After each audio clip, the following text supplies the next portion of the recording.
Hi friends, welcome to my channel. First time ನನ್ನ channel ನೋಡಿದ್ರೆ subscribe ಮಾಡ್ಕೊಳ್ಳಿ friends. ಇವತ್ತೊಂದು ಸ್ಲೀವ್ ಡಿಸೈನ್ ಸ್ಟಿಚ್ ಮಾಡ್ತಾ ಇದ್ದೀನಿ. ಇದು ಮಾಮೂಲಿ ಮೇಲ್ಗಡೆ ಫ್ರಿಲ್ ಇಟ್ಬಿಟ್ಟು ಸ್ಟಿಚಿಂಗ್ ಮಾಡುವಂಥದ್ದು. ಆಮೇಲೆ ಕೆಳಗಡೆ ಡಿಸೈನ್ ಆಗಿ ವಿ ಶೇಪಲ್ಲಿ ಕಟಿಂಗ್ ಮಾಡಿದ್ದೀನಿ. ಈ ಆಲ್ರೆಡಿ ಇದು ಕಟಿಂಗ್ ವಿಡಿಯೋ ಹಾಕಿದ್ದೀನಿ ನನ್ನ ಚಾನಲ್, ನೋಡಿ ಯಾವ ರೀತಿ ಕಟಿಂಗ್ ಮಾಡೋದು ಅಂತ.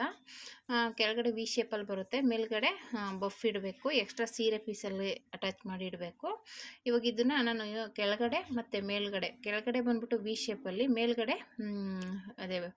ಮೇಲ್ಗಡೆ ಬಫ್ ಇಡೋದಕ್ಕೆ ಅದನ್ನು ಸ್ಟಿಚ್ಚಿಂಗ್ ಮಾಡಿ ಇನ್ನೌಟ್ ಮಾಡ್ಕೋಬೇಕು.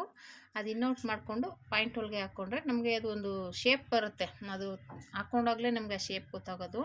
ಅಷ್ಟು ಒಂಥರ ವಿ ಶೇಪಲ್ಲಿ ಬರುತ್ತೆ. ಕೆಳಗಡೆ ಒಂದೇ ಲೆವೆಲಿಗೆ ಬರೋಲ್ಲ. ಮತ್ತು ಮೇಲ್ಗಡೆ ಬಫ್ ಬರುತ್ತೆ. ಬಫ್ಗೆ ನಾನು ಸೀರೆ ಪೀಸಲ್ಲಿ ಎಕ್ಸ್ಟ್ರಾ ಪೀಸ್ ತೊಗೊಂಡಿದ್ದೀನಿ, ಅದನ್ನು ಬಫ್ ಕೊಡ್ತೀನಿ.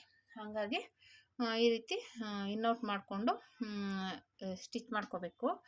ಇದಾದಮೇಲೆ ನಾವು ಇದು ಬಫ್ ಆಲ್ರೆಡಿ ಈ ಥರ ಸ್ಟಿಚ್ಚಿಂಗ್ ಮಾಡ್ಕೋಬೇಕು. ಬಫ್ಗಳು ಇಟ್ಕೊಂಡು ರೆಡಿ, ಎಕ್ಸ್ಟ್ರಾ ಒಂದು ಸ್ವಲ್ಪ ನಾವು ಅದು ಕಟಿಂಗ್ ಮಾಡಿರ್ತೀವಲ್ಲ ಅದು ಇಟ್ಕೊಂಡು ಸ್ಟಿಚ್ಚಿಂಗ್ ಮಾಡಿಕೊಂಡು ನೋಡಿ ಈ ರೀತಿ ಮಾಡ್ಕೋಬೇಕು.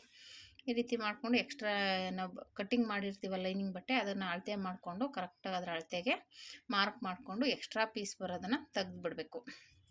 ಎಕ್ಸ್ಟ್ರಾ ಪೀಸು ಅದಕ್ಕೇ ಜಾಸ್ತಿ ಇರೋದು ಬಿಟ್ಟಿರ್ತೀವಿ, ಅದು ನಮ್ಗೆ ಎಷ್ಟು ಬೇಕು ಅಷ್ಟು ತೊಗೊಂಡು ಬಫ್ಗೆ ಮಿಕ್ಕಿದ ಎಕ್ಸ್ಟ್ರಾ ಬಟ್ಟೆನ ಕಟಿಂಗ್ ಮಾಡ್ಕೊಂಬಿಡ್ಬೇಕು. ಆವಾಗ ನೀಟಾಗಿ ಬಫ್ಫು ಚೆನ್ನಾಗಿ ಬರುತ್ತೆ. ನೋಡಿ ಈ ಥರ ಬಫ್ ಬರುತ್ತೆ. ಕೆಳಗಡೆ ವಿ ಶೇಪ್ ಬರುತ್ತೆ, ಮೇಲ್ಗಡೆ ಬಫ್ ಬರುತ್ತೆ. ಈ ಥರ ಡಿಸೈನ್ ತುಂಬ ಚೆನ್ನಾಗಿ ಕಾಣಿಸುತ್ತೆ. ಇದು ಚಿಕ್ಕ ಒಂದು 5 ಇಂಚಲ್ಲಿ ಮಾಡುವಂಥ ಬಫ್ ಡಿಸೈನ್ ಇದು. ಕೆಳಗಡೆನೂ ಒಂಥರ ವಿ ಶೇಪಲ್ಲಿ ಡಿಸೈನ್ ಇರುತ್ತೆ, ಮೇಲ್ಗಡೆ ಬಫ್ ಬರುತ್ತೆ. ನೋಡಿ ಈ ಥರ ಕೆಳಗಡೆ ವಿ ಶೇಪ್ ಬರುತ್ತೆ, ಮೇಲ್ಗಡೆ ಬಫ್ ಬರುತ್ತೆ. ತುಂಬ ಒಂಥರ ಹಾಕೊಂಡಾಗ ತುಂಬ ಚೆನ್ನಾಗಿ ಕಾಣುತ್ತೆ. ಇದ್ರ ನೆಕ್ ಬಂದ್ಬಿಟ್ಟು ಈ ರೀತಿ ಇದೆ. ಇದು ಅಷ್ಟೇ ಸೀರೆ ಪೀಸಲ್ಲೇ ಸ್ಟಿಚ್ ಮಾಡಿರುವಂಥದ್ದು. ಸ್ಲೀವ್ಸ್ಗೆ ಆ ಥರ, ನೆಕ್ಕಿಗೆ ಈ ಥರ ಮಾಡಿದ್ದೀನಿ. ನೋಡಿ ಈ ಥರ ಬಂದಿದೆ. Thank you for watching friends.